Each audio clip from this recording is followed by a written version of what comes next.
All right. Hello, everyone. Welcome back. If you actually came back, good on you.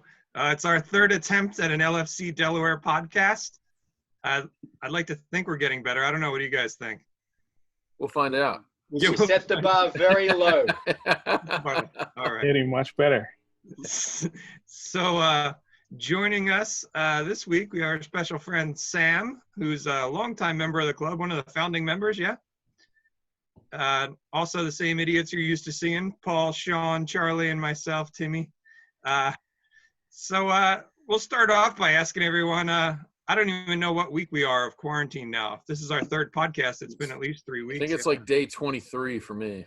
I don't know about everybody else, but It's like 4 months in my household. I don't know about the rest of you. So There are days when it feels like 4 months, that's for sure. yeah. So what are you guys doing with yourselves these days to stay busy besides wrangling kids and trying to work? Making About it for me. lots of these. There you go, arts I and taught crafts. myself how to sew. That's It's a awesome. crash course. Is this a business opportunity in the making? I'm just giving them. I'm giving them away. Oh, I'm just keeping Wow. myself entertained using whatever fabric and material I have, or other people are donating, and I'm giving them to any of my friends who need them. Maybe like little squares cut out of your sofa. Shh, shh. I have cushions in front of those squares. You're giving my game away, Tim. I've finally gotten out now that the weather's a little bit warmer.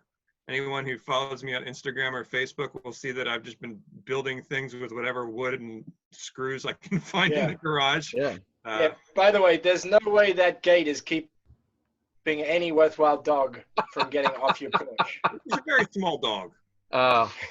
Yeah, she's like 30 pounds. I was pretty impressed with the gate. Yeah. It's a nice gate. Yeah. You know, It's a nice headboard too. Is that the proportions of the bed that you and your wife are allowed to occupy, or Yeah. is that just? somebody asked me, because I actually did one with like in our master bedroom as well, and it's the same thing. Like mine is the larger section of the paneled section of the door, and I said it's actually quite the opposite. Like I sleep on a twin bed, and my wife has a full size, and somehow the dogs both sleep on top of me. But that's another topic for another day, I guess. Just remind myself, this is a Liverpool podcast, right? We're just breaking the ice, Paul. We're just having some drinks and chatting around. So Liverpool, Tim's Instagram account. that's right. It's Does just that mean we can't talk about Kyle Walker being an ass? Nah, we're not gonna do it. Not gonna do it. Yeah, yeah. Liverpool podcast. And if you haven't seen the story on Kyle Walker, go to BBC website. It's all there. Yeah.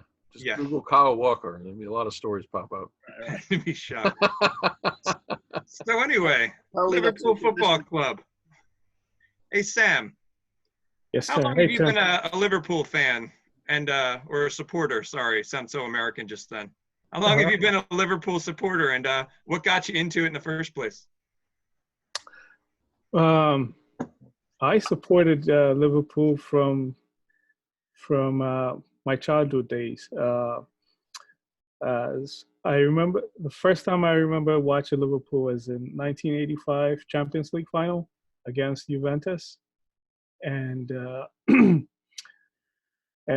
yeah, obviously they lost that game, but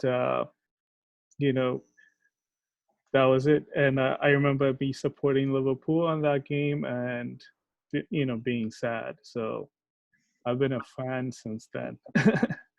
Where did you grow up? I grew up in Ethiopia. Okay. Addis Ababa, Ethiopia. So, Oh, actually. yeah. And at that time, everybody around me was a Liverpool fan. So, Okay. So I didn't have any other option to support any other team. So, yeah. It's worked out then, huh? Yeah. Nice. And I know we've referenced it, but what was your involvement with LFC Delaware? Oh, LFC Delaware. I moved to Delaware in 08 or not 08, and then I used to live around Trolley Square. Okay. So when I get bored to watch the games at home, I'll just go to Rooney's, and not to. It's funny, at that time there were a lot of Arsenal fans at Rooney's, and I just mingle with people, watch. I run into Josh a couple of times, and we started 1, 2, and then there was a big crowd on 2011, the final, the League Cup final. League Cup final. There were about 20, at least 20 people that showed up for that game. Wow. Liverpool fans. So yeah. And it's all downhill from there. Yeah. So it's funny, right? Because the at 20, I think for a long time we would have considered like a credible turnout of people at the pub. Yes. Yeah, when I say there were a lot of Arsenal fans, the famous guy is the guy. You guys remember the guy with the hat, that like an older gentleman? Oh, that Bert. comes. Yeah, Yeah. he used to come. He doesn't come much now. Yeah, he used to be the one, like the main guy who brings people to watch the games. Mm. Around 2009, 2008, 10. So this is I don't know how commonly known this is, but Rooney's, at least up till quite recently, was referenced on the Arsenal website as the place to watch Arsenal in Delaware. Okay. And we have had folks come in. I've seen folks come in and like, what's going on here? Well, I don't know if you remember the story. Last year, I went to Rooney's. I had just come down for the last match of the season, and I had come to Rooney's just to watch the Europa final, just for something to do because I had the afternoon off. And I walked in, I wore my Liverpool shirt because why not? Yeah. And there was a bunch of Arsenal guys in there, and the one guy said, "I'm sorry, mate. I think you're in the wrong bar." I was very confused. So apparently there still are some hangers on there. I don't know. Maybe we just missed them this year. I don't know. That's it. Yeah. We've I got wouldn't say we missed them, Yeah. Paul. Well, it wasn't a very good year for Arsenal either. They're probably on the train to erase the league and just forget that this year ever happened. I'm for sure. That seems very popular amongst teams that haven't done very well. Yes. Yeah, right. Harry Kane. Luke Shaw. Just keep in mind, Harry, if we void this season, that takes all of your goals away. Oh, wait a minute. Back up. He hasn't scored that many. Yeah, well, he's. So Sam, give us one of your best memories about being part of our supporters club, and then I want to take you back even further. Well, the best part about it is why I really like this group was what we did to after Josh. That showed me how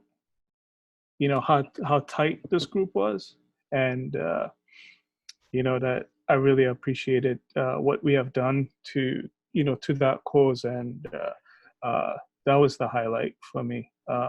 And then the Champions League final that we lost, that was a good memory. A lot of people came, we chanted the Salah song, "You'll Never Walk Alone." That day was really nice, and yeah, those two stood out a lot. It's awesome. Yeah. Well, I guess it helps that we went back in 2019 and won it. Yeah. Yeah. Yeah. So the 1985 final, I was at that game, so I'm kind of intrigued. I didn't know that was the first game you watched. Yeah. So was it like widely available on TV? We only see like a few games a year. One game that was Champions League final. I don't think they showed any Champions League finals until '92. After that, that was the last of it.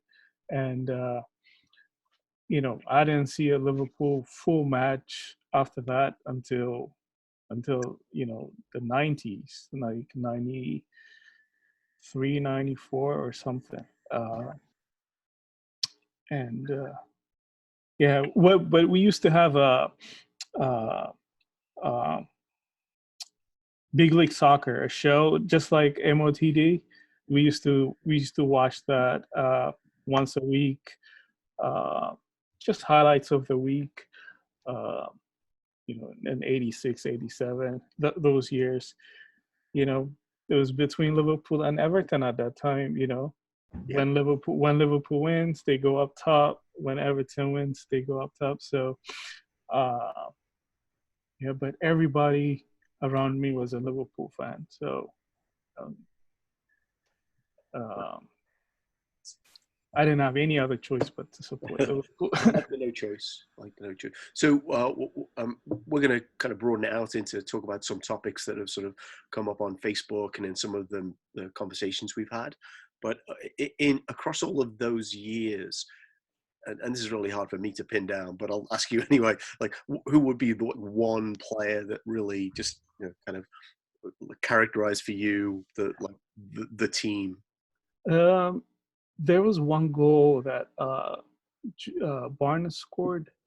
I was young I was still young, but it was a cheap goal. He was out of his line, and then he chipped it from a distance, and that was like I don't know. For me, it was special. So John Barnes was special for me. You know, Absolutely. Yeah. Fowler was special. He scored his goal against United in 95, 96. The game that ended 2-2. Yeah, don't remember, but Yeah, a lot of great goals. I know that. Yeah. they played at Old Trafford, and he scored 2 goals. Yeah. The game ended 2-2. Those stood out for me. Yeah. I mean, it feels to me generally that the team, especially the mid to late 90s, just didn't live up to expectations, and it always felt to me like we wasted Fowler because he could score goals from anywhere, because our defense, this may have happened once or twice since then, our defense wasn't quite good enough, and the goalie would at the worst times make mistakes. Exactly. Yeah, but he was special, Fowler. Yeah, I think we talked about We this. had Carrius back then too. Who? Oh. No, the defense was bad. It was horrible. I think after Hansen retired, Liverpool defense was shite. Yeah. In fact, I think really the defense only came back to some kind of level under Benitez. So Exactly. 14, 15 years. Yeah. I mean, one thing, I don't know if you know this, the goalkeeper for Liverpool for a lot of those years was David James. Yeah. And the press took to calling him Calamity James. Good. And of course, you're a fan at the time. You're like, oh, yeah, that's really unfair. And you look back on it, and there were so many moments where, they were really close to winning the league on a number of occasions, and like the goalkeeper or the defense kind of let them down. Yeah. So good segue. Talking about good parts and bad parts of teams. We had talked about we're going to talk about some things that come up frequently on our Facebook group. And a lot of that seems to center around arguing about which of our really great players are really greater. So we're going to play a little bit of this or that, this guy or that guy, and just kind of go down between some of the guys that are often compared to each other, obviously, and see who's on whose side. The first one I'm going to abstain from since it's probably a giveaway in my frame right now. But if you had to pick one winger, would you go with Mo Salah or would you go with Sadio Mane? Can I preface this with now by saying I like one over the other, it doesn't mean I think the other is crap. and we should get rid of him, because literally the reason I absconded from Twitter completely was every time someone said positive about one of the guys, everyone was saying, well, that's just because you hate the other one. Right. Now that, to me, is ridiculous. I have a Salah sticker on my car. I love Mo Salah. My son has a Salah jersey. I think the sun shines out of his bum, and I think he's absolutely fantastic. He's an incredible player. The things he's done for our team are amazing. At the moment, I think Mane is the better of the two, but I don't think either of them would be nearly as effective as they are without the other one playing on the other wing. Not to mention the other fella. Yeah, that guy in the center who feeds the ball. That guy. Yeah. Yeah.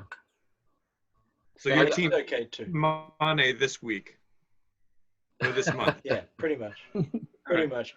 But hey, January 19th, Salah was the guy running down towards me at the cop end, beating De Gea to seal it against United, and then hearing the cop sing when we're going to win the league. I tell you what, it's still, it not only gives me goosebumps, it brings a tear to my eye every time I watch the video that James, who was standing beside me, took. Absolutely incredible. And that was a team effort that day. Van Dijk and Salah got the goals, but yeah, Salah is absolutely loved, and I think he loves the club, the fans, and everyone. And I think it's the same with Mane. And every time I hear these stories about, one of them's going to Madrid or whatever, I'm like, I would be so amazed if either of those guys moved on this summer. Then I would be absolutely amazed. I don't see it happening.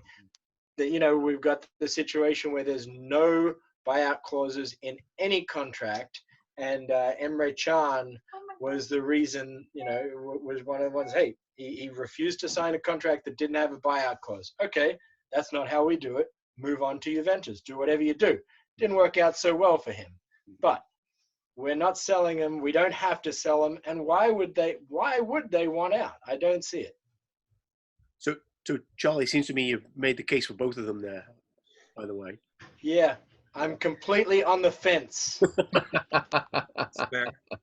So I was going to let someone else speak, but I am absolutely on the fence. And usually my opinion is guided by whoever is getting the worst hard time in the press. So so there's been some talk that Liverpool fans don't appreciate Salah as much anymore, and I don't know whether this comes from Twitter, wherever it comes from.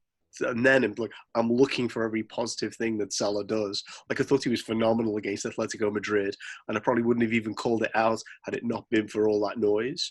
But then when Mane was being criticised for diving, then it's like, he's the man. So I am a bit fickle because I think they're both phenomenal footballers, and my answer probably is driven by who's getting grief for no reason today. All right. So we're on the fence. Is that pretty agreeable universally?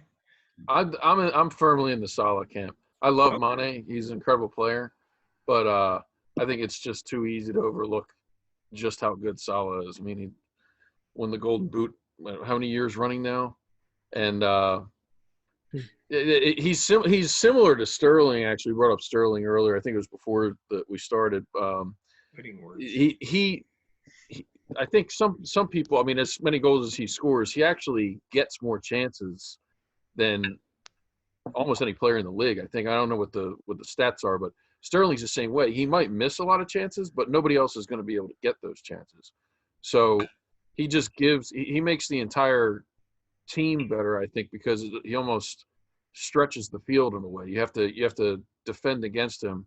But Mane has had an incredible year. I think Mane's had a better year this year. I think Salah was hurt for part of the year. He got injured in the was it the Everton game? It was that nasty tackle. And Leicester, Chowdhury. I don't think he was right. I don't think he was right for a while after he came back from that.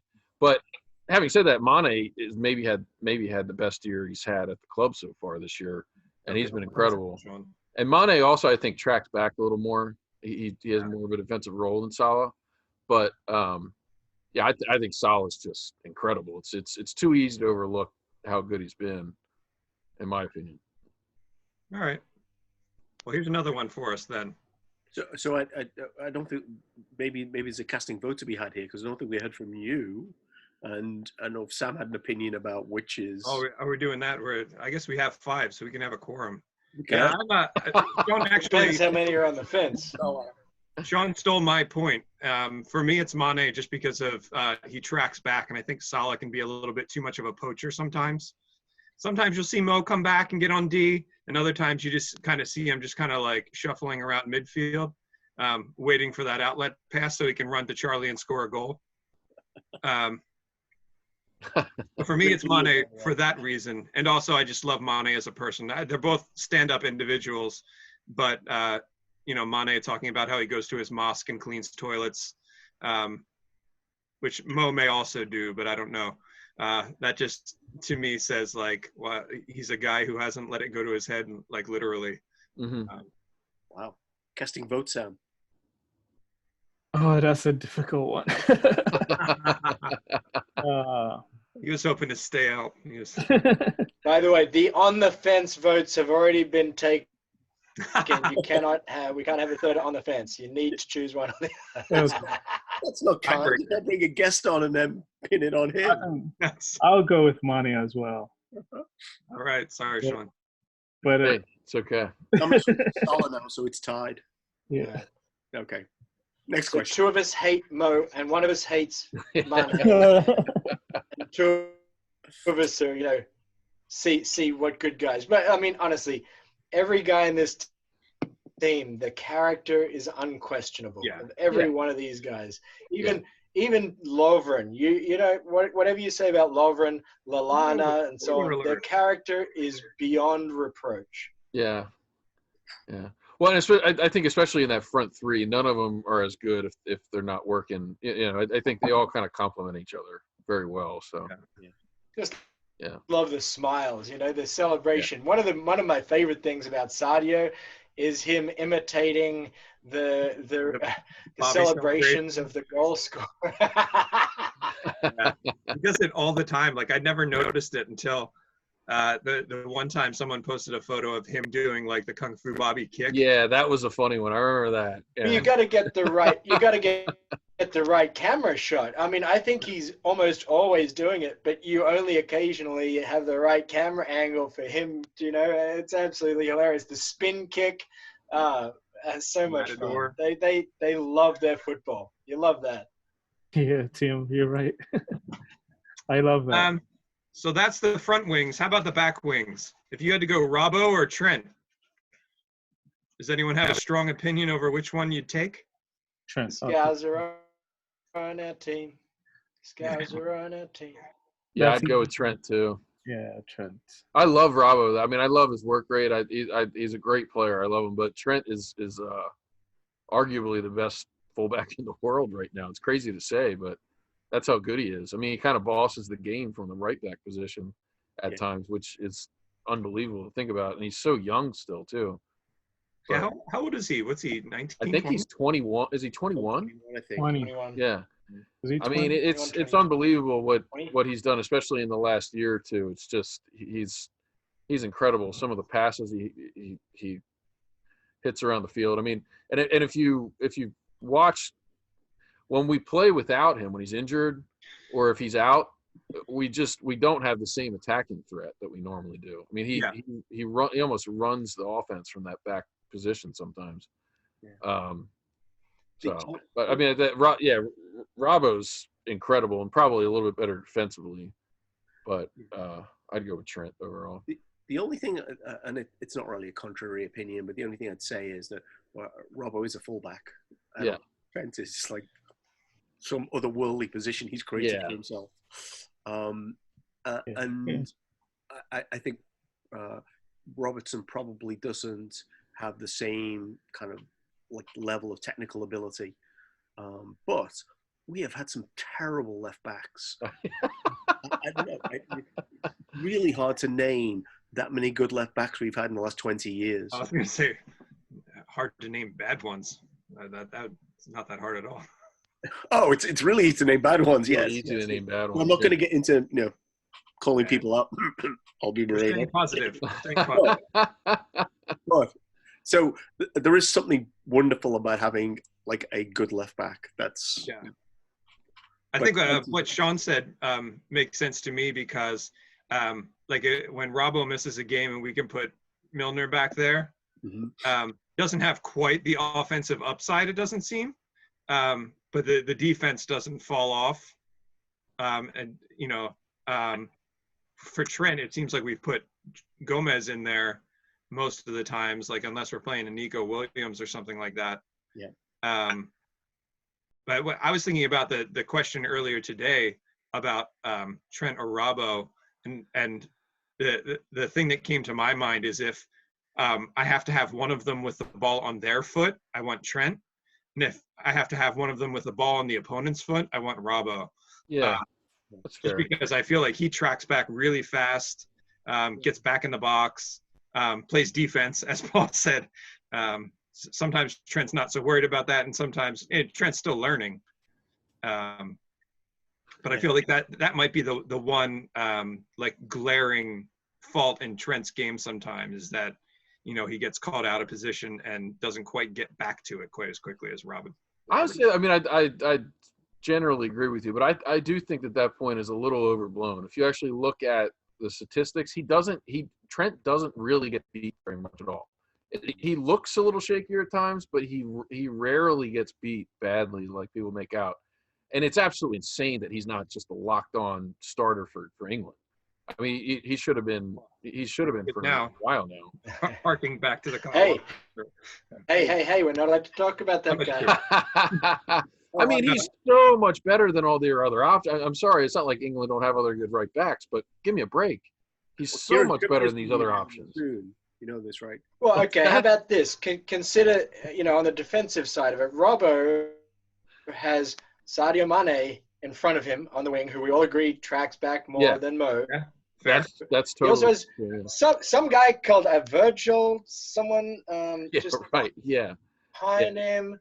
I mean, that is fair because what Trent's got Gomez is great. Matip is very solid. Even Lovren when he's beside Van Dijk, and he's also got Mo in front of him. So, there's a lot less support for Trent. So when you got to take that into account too, and don't forget the number of touches that Trent has in every game. He leads the league in touches. It's absolutely incredible how often the ball is on his foot and how much he does with it. It's pretty amazing. Oh, so that's a great point, though, that you make, Charlie. Like, imagine you're Trent. He's 21 years old, and he's playing alongside Lovren. I mean, that's got to be nerve-wracking. Who's a great guy, we all agree. Yeah. I think we're going down a path here. Before we get onto Lovren, though, I think to build on Charlie's point, I think if you look at where people attack Liverpool, it typically isn't down Virgil van Dijk's side. No. Typically, whoever's playing alongside Trent. So I think that plays into it. The other thing I'd say is that Robertson's reputation when he came to Liverpool was as a great attacking fullback. Yeah. So solid defensively.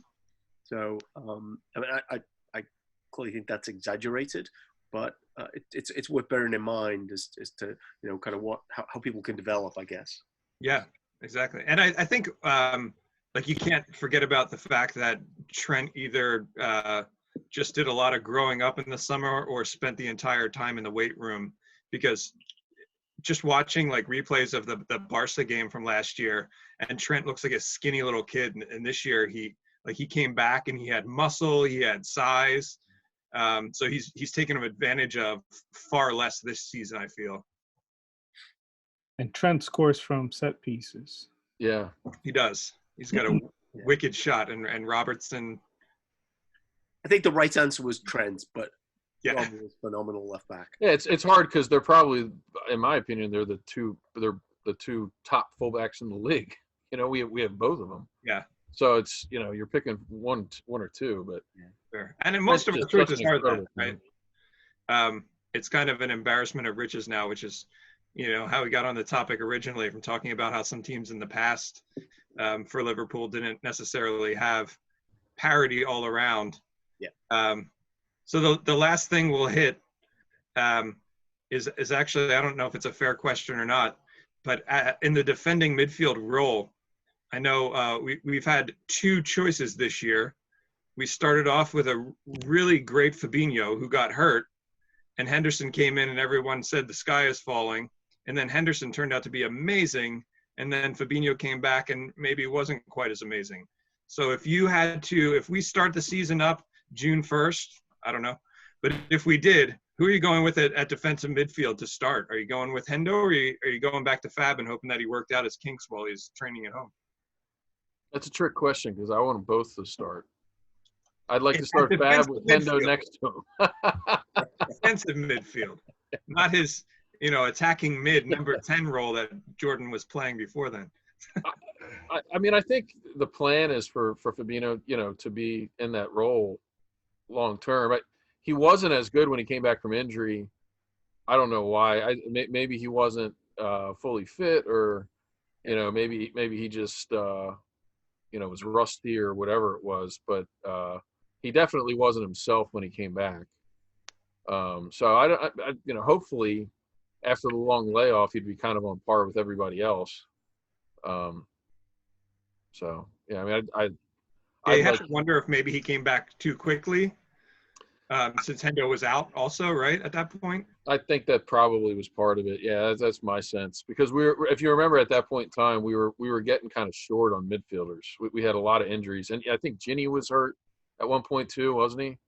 Yeah, for the Club World Cup, right? I think he was playing like 2 games a week, and they decided to rest him. Yeah. Right. Well, you got to consider, if you've got them both at their best, then they're both, each of them are the best defensive midfielder in England, I would say, possibly beyond. But if they're both back and at their best, and you put Hendo in defensive midfield, because he doesn't do a double pivot back there, because you need the 2 more advanced midfielders to be helping out the wing backs or the fullbacks. So if you've got them both back and you put Henderson back there on his own, well, what do you do with Fabinho? So Fabinho doesn't have the versatility of staying on that right-hand side and providing that cover for TAA and Mo, who are not the most defensive on that right-hand side. How many times have you seen Henderson get them out of trouble on that right-hand side because he just knows where he has to be? He knows where he has to be when TAA's doing whatever he is, and Mo's doing whatever he does best, and that's fine. And apart from which, I mean, Henderson finally this year is just getting the kudos that he deserves for being the leader that he is, and trying to fill the boots of Gerrard for that many years and being just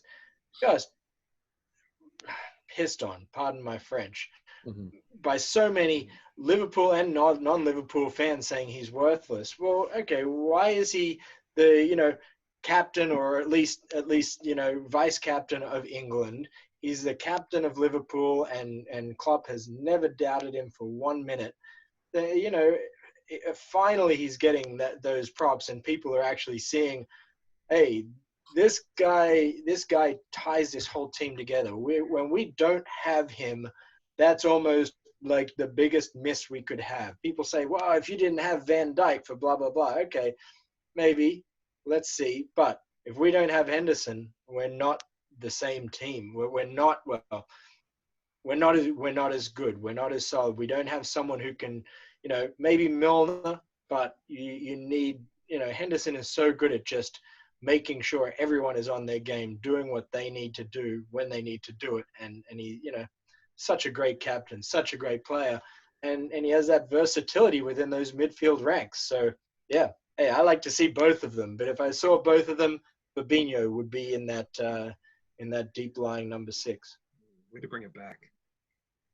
It probably prompts a different question, actually, that maybe we want to look at next time, which is essentially something of the form of, did Henderson get better, or did people just reevaluate kind of what he did and I'm definitely of the latter opinion myself. Like, I know there were people in the pub 4 or 5 years ago who were not big Hendo fans, and I always thought that he was quite. And the thing they'd point to was his shooting and his goal scoring. But you look at his all-round contribution. You know, it'd be interesting for us to spend some more time looking at stats, I think, because I think he is like one of the players who retrieves the most like loose balls into the midfield that the other team kicks away of anyone in the Premier League, if that's a stat that anyone's collecting. Someone is, for sure.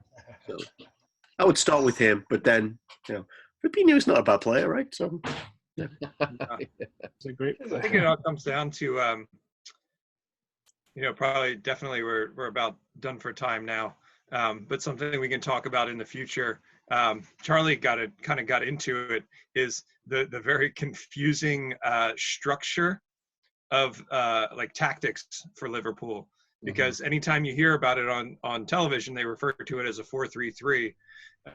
But the way Trent and Robbo play, they're usually kind of ahead of most of the midfield.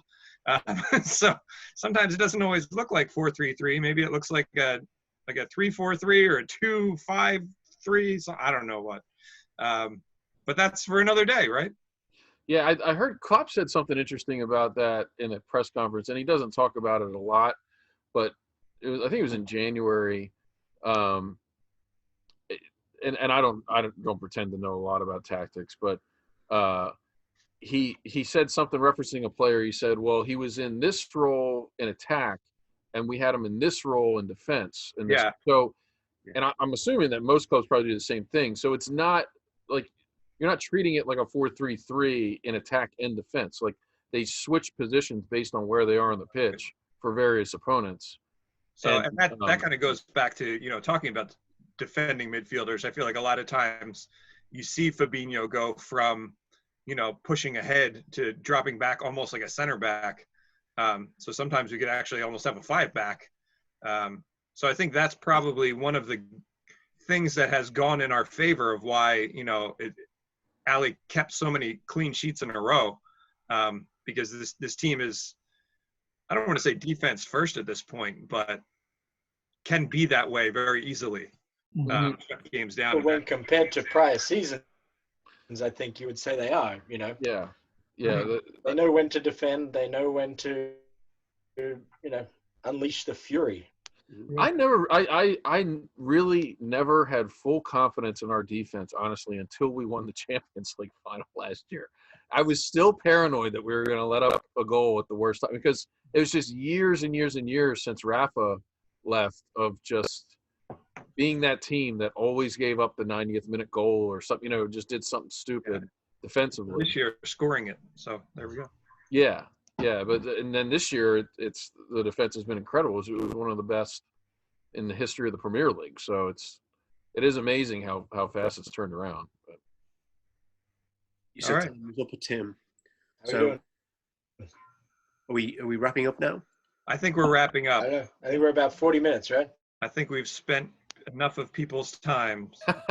I don't want to aggravate the boss again by not stopping talking. Right. Sorry, Paul. If you are watching, thanks for coming. Talk. If you want us to talk about anything else, then please post. I noticed that we've got about 40 views for most of the ones we've done so far. So that's pretty good. We're famous. How does my hair look, Timmy? Yeah, share it far and wide. No, don't. Ryan looks great. It's in the Let's get some feedback on the face mask, and then let's move on from there. Yeah, that's it. All right, lads. Paul, Sean, Charlie, Sam. Thank you very so much. Thank you for joining us. If you need a face mask, contact Charlie there. www. I don't know, Charlie's face masks. What's a few more holes in the sofa? The Wi-Fi minded. So we'll be back with another podcast next week, and we'll actually be talking about the 31st anniversary of Hillsborough. So it'll be a much more somber topic, but one that I think any true Liverpool supporter needs to know about if you don't know about it, and maybe know more about if you already know a little bit. So thank you for watching. Gentlemen, cheers. Thanks, everyone. See you Cheers. next week.